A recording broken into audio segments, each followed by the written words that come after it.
কি জানেন কিয়ামতের ময়দানে কোন ইমানদারকে, কোন মানুষকে আল্লাহ তাআলা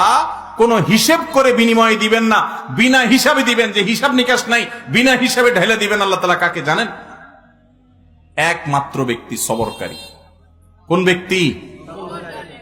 যে অসুখে সবর করেছে, বিপদ আপদে সবর করেছে, মানুষের কটুকতায় সবর করেছে, অসুখ বিসুখে সবর করেছে, মুসিবতে সবর করেছে, ধৈর্যের পাহাড় হয়েছে, ধৈর্য ধারণ করেছে, সবর করে ঢোক গিলেছে, সবর করে নিজেকে নিয়ন্ত্রণ করেছে, কোনো কষ্টে হাহুতাশ করে নাই, নাশুকুরি করে নাই, আল্লাহর কুফরি করে নাই, গালিগালাজ করে নাই, মুখ খারাপ করে নাই, ভাঙচুর করে নাই, নিজেকে নিয়ন্ত্রণ করতে পারছে, ধৈর্য ধারণ করতে পারছে, ধৈর্যের ঢোক গিলতে পারছে যে ব্যক্তি, এই ব্যক্তি সম্পর্কে আল্লাহ বলেছেন